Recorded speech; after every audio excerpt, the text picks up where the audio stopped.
Salve, salve, meus queridos, como é que vocês estão? Tudo firme, tudo na paz, tudo na força? Beleza. Então vamos adiante aí, trabalhando o nosso assunto, né? Desse conteúdo de sociologia sobre a democracia, a cidadania e as participações. E hoje trazendo aí o complemento do que trabalhamos na aula passada sobre o conceito, o processo democrático. Hoje, nessa aula, mais precisamente, vamos ver aí sobre essa questão, como o próprio título já traz, né? Outros atores das democracias. Quais seriam esses outros atores? Né? Temos aí as questões do capitalismo, do socialismo, do comunismo, anarquismo, mas vamos ver se realmente bate com essa concepção de outros atores das democracias. Lembrando que na aula passada vimos os tipos, né, as formas da democracia, tais quais como a democracia direta ou representativa, né, a democracia indireta, a democracia grega e por aí vai. Beleza? Então vamos adiante. Então, temos aí a concepção dos elementos democráticos. Né? O que viria a ser, então, esses elementos democráticos? E aqui eu trouxe para vocês 4 dentre tantos elementos democráticos existentes. No primeiro, temos a seguinte concepção. A democracia ela é definida como um regime político onde os cidadãos podem participar das decisões do governo, eleger seus representantes, expressar suas opiniões, dentre outras características. Lembrando que, por mais que tenhamos, né, o direito de tomar as nossas decisões perante a decisão, né, a escolha, a forma da qual decidiremos os nossos representantes, mas, na prática, aqueles que colocamos lá no poder acaba de forma não satisfatória nos representando. Né?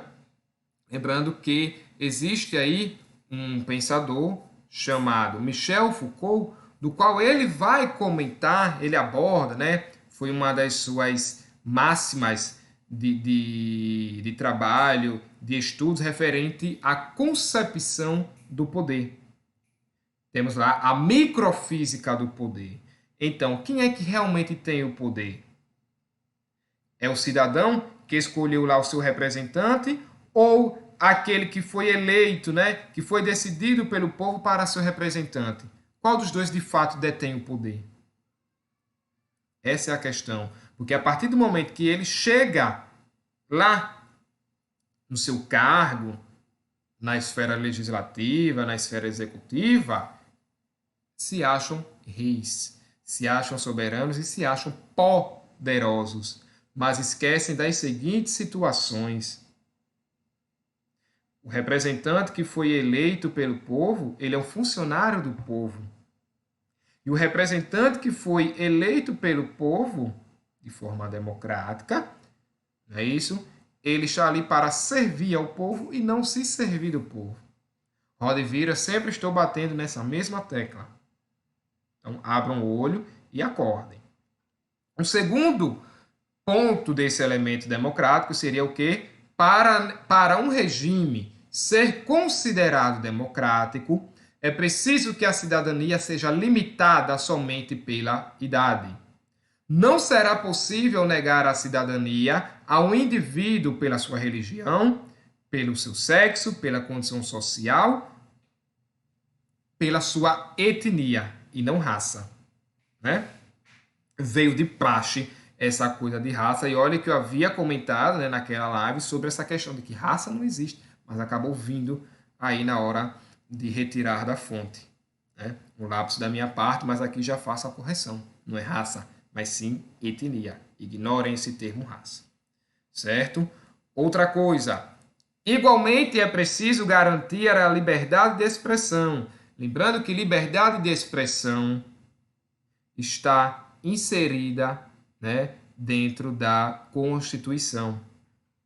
A liberdade de expressão, a liberdade de opinião, tudo está lá dentro da Constituição. Ninguém pode lhe tirar este direito. Ninguém pode lhe tirar esta liberdade. Mas lembrando que liberdade, por ser liberdade, ela não pode ser escancarada. E por ela não ser escancarada, a liberdade ela precisa de um limite. A liberdade ela não pode ser uma liberdade desenfreada. E a liberdade ela precisa de um controle. Porque se a liberdade não tiver controle, ela não é mais liberdade, mas será, sim, chamada de libertinagem. Certo? Então, todo cidadão deve ter a garantia que poderá falar ou discutir assuntos políticos sem sofrer censura. Não estamos mais na época de Dom Pedro I, que quando alguém iria expressar, quando tinha alguém contrário à sua forma de governo, ele mandava a guilhotina, ele mandava para a prisão, ele mandava para um exílio. Diferentemente do filho, né, Dom Pedro II, que aceitava as críticas construtivas ou destrutivas. Diferentemente do governo Vargas, que não considerava, não aceitava a liberdade de expressão. Mais precisamente na terceira fase, né, da era Vargas, denominada de Estado Novo, que foi a fase mais opressora e repressora do governo varguista. Não estamos mais vivenciando os 21 anos de chumbo, os anos de chumbo, os 21 anos da ditadura civil-militar, onde a Constituição foi rasgada, desprezada, eliminada. Então, hoje, temos sim a nossa autarquia em nos expressarmos, temos a nossa liberdade em opinarmos, sem sermos censurados. Porém, existem certas situações, né? Exemplo, ao estado do Rio de Janeiro, o Rio de Janeiro caótico, né? Roda e vira, o Rio de Janeiro sempre está lá com a problemática relacionada a governador, a prefeito, mais precisamente aos governadores, né? Roda e vira, todo governador do Rio de Janeiro, parece que virou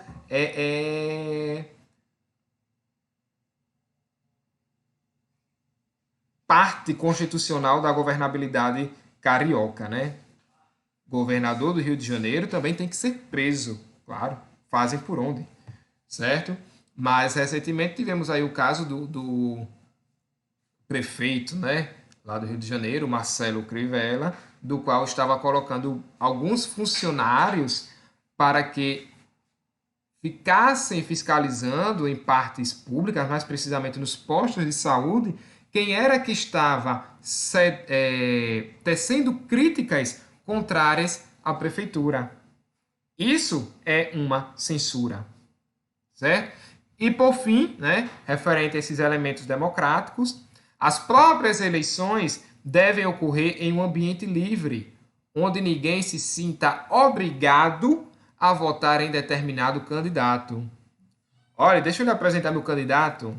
Ele tem proposta tal, assim assado. Né? Ou que nem uma certa pessoa aí veio questionar, professor, você já tem candidato? E eu digo, quem é a figura? Não preciso nem dizer se eu tenho, eu quero saber quem é a figura. Por quê? Apresentar o candidato, beleza. Mas você forçar alguém a votar no seu candidato ou o determinado candidato forçar você a votar nele, isso é contra a Constituição. Né? Isso é inconstitucional. Certo? Você está tirando a liberdade do eleitor em escolher livremente, democraticamente, pacificamente, quem é que ele decide que será o seu representante. Beleza, meus queridos? E aqui temos, né, nesse processo aí de outras formas de democracia, né, outros atores de democracia relacionado a democracia e socialismo. Será que o socialismo bate com a democracia? Será que o socialismo ele é pertinente ao processo democrático? Professor, se temos o capitalismo, o socialismo também pode. Não temos os partidos socialistas, os partidos comunistas? Aí temos aqui uma citação do filósofo Alex de Tocqueville. Democracia e o socialismo não têm em comum além de uma palavra: igualdade, né? Aqui deveria ser igualdade. Foi erro aí, né, de quem elaborou esta imagem. Mas note a diferença. Enquanto a democracia procura a igualdade na liberdade, o socialismo procura igualdade na restrição e servidão. Ou seja, a democracia ela procura a igualdade na liberdade. A democracia ela procura a igualdade na liberdade, mas numa liberdade que seja aí pertinente às formas de comunicação. Porque as mídias, os meios de comunicação, são as ferramentas que fazem com que a determinada democracia, o socialismo, o capitalismo, os partidos políticos escancarem-se perante a sociedade. E aqui vamos compreender um pouco sobre o que é o socialismo, né? Lembrando, gente, o capitalismo ele surge em qual período? Século XV, né? Mas lá na época do mercantilismo, das grandes navegações, onde o capitalismo ele possui algumas fases, como o capitalismo comercial, capitalismo mercantil, capitalismo tecnológico e por aí vai. Então vamos voltar cá ao socialismo. Como o capitalismo gerou grandes desigualdades entre os países e entre as pessoas na sociedade, alguns teóricos começaram a propor um sistema econômico e social mais justo. A partir de meados do século XIX, nasceram as ideias socialistas a partir da crítica às mazelas causadas pelo atual sistema. Os teóricos socialistas acreditavam que haveria uma revolução social que mudaria a estrutura da sociedade. Os trabalhadores assumiriam o controle do poder político e econômico, rebelando-se contra a burguesia, que perderia a propriedade privada dos meios de produção. Esses meios se tornariam coletivos, ou seja, seriam pertinentes a toda a sociedade. Após a Revolução Proletária, haveria duas fases para a construção de uma sociedade igualitária, inicialmente pelo socialismo e posteriormente pelo comunismo, que haja vista, o comunismo é a última fase do socialismo, mas que, diga-se de passagem, nenhum país conseguiu, até os dias atuais, implementar o comunismo. Uma vez que o comunismo ele estaria caminhando, né, estaria mais relativo ao sistema anarquista. Beleza? E aqui vemos essas duas diferenciações, né, do socialismo para o comunismo. Ah, professor, mas o que é que difere o socialismo e o comunismo? Eu posso dizer que o socialismo e o comunismo possam ser a mesma coisa? Sim. Mas lembrando, socialismo e comunismo são divergentes em determinados pontos. Como eu disse, o comunismo ele é uma continuidade do socialismo, é a última fase do socialismo, certo? Vejam só, o socialismo, conforme a tese marxista, no sistema socialista, se manteriam o Estado e o governo no controle da vida social. O comunismo não. No socialismo teríamos o Estado e o governo. No comunismo não teríamos mais nem Estado e nem o governo. Porque o Estado ele desaparece. Porém, o governo ele seria pertinente a toda uma sociedade. Porque seria dividido entre todos. Teríamos uma questão de uma igualdade total, uma igualdade absoluta, certo? Então vejam só, lá no socialismo, o Estado seria conduzido por trabalhadores, que seria denominado de ditadura do proletariado. O novo governo centralizaria o planejamento da economia e controlaria as propriedades. Quais são os países socialistas hoje? Ah, professor, mas hoje não temos a China, não é comunista? Mas vamos lá, galera.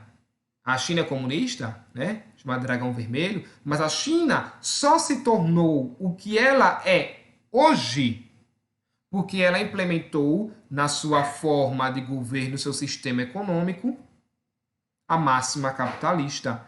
Ah, professor, mas e a Coreia do Norte? Então podemos dizer que a Coreia do Norte, pela forma que ela tem, seria um regime comunista? Vejam só, como é que a Coreia do Norte, apesar de falarem, a Coreia do Norte é comunista, se o comunismo, né, o Estado desaparece e lá na Coreia do Norte temos um ditador. Onde é que está a igualdade nesse sistema comunista? Então, difícil dizer que a Coreia do Norte é um regime comunista, certo? Então, vejam só, o comunismo, na verdade, trata-se de um estágio mais avançado de sociedade que viria depois do período socialista, em que haveria igualdade absoluta entre os homens. Cadê a igualdade absoluta lá na Coreia do Norte? Nem a Rússia é comunista, meus queridos. Nem a Rússia, né? Que foi o esplendor da implementação desse regime aí, quando adotaram o sistema marxista, né? Inicialmente lá pelo Vladimir Lenin. O Estado desapareceria, não havendo mais nenhuma forma de opressão social. Será que na Coreia do Norte não existe opressão, onde tudo é controlado? E a própria sociedade encontraria formas de se autorregulamentar. Cadê a autorregulamentação na Coreia do Norte? Na China. E aí vamos entender realmente como é que funciona o socialismo. Por isso, socialismo real. É o sistema implantado na prática pelos países que romperam com o capitalismo. A primeira revolução que derrubou o capitalismo ocorreu em 1917, no Império Russo, onde era denominado anteriormente como o RSS, né? Lá em 1922, União das Repúblicas Socialistas Soviéticas, após o processo da Revolução Russa em 1917, quando Lenin chega ao poder, tirando lá o famoso czar Nicolau II, onde na Rússia anteriormente funcionava o sistema, né, do czar. O socialismo real não acompanhou o desenvolvimento científico e tecnológico do mundo capitalista desenvolvido. Nele predominava um modelo autoritário de governo sem participação ativa dos cidadãos na vida política. Ao invés do Estado perder importância para dar lugar a uma sociedade plenamente livre, igualitária e democrática, nesse caso o comunismo, acabou se fortalecendo e ficou à mercê de uma nova elite burocrática incompetente. E aí os principais motivos da crise desse socialismo real foram o quê? A burocratização, a ineficiência econômica e o autoritarismo político. É só vocês observarem o caso da Coreia do Norte. É só vocês observarem o autoritarismo na Rússia e agora na China, né? Onde estamos caminhando aí, já estamos no processo de uma nova Guerra Fria e caminhando aí para uma possível terceira guerra mundial. Bom, espero que tenham compreendido, né? Lembrando aí que isso aí é referente ao módulo 5, o capítulo 14, onde temos lá política e sociedade, democracia, cidadania e participação. Fica aí as explanações de hoje, leiam o material de vocês e até a próxima.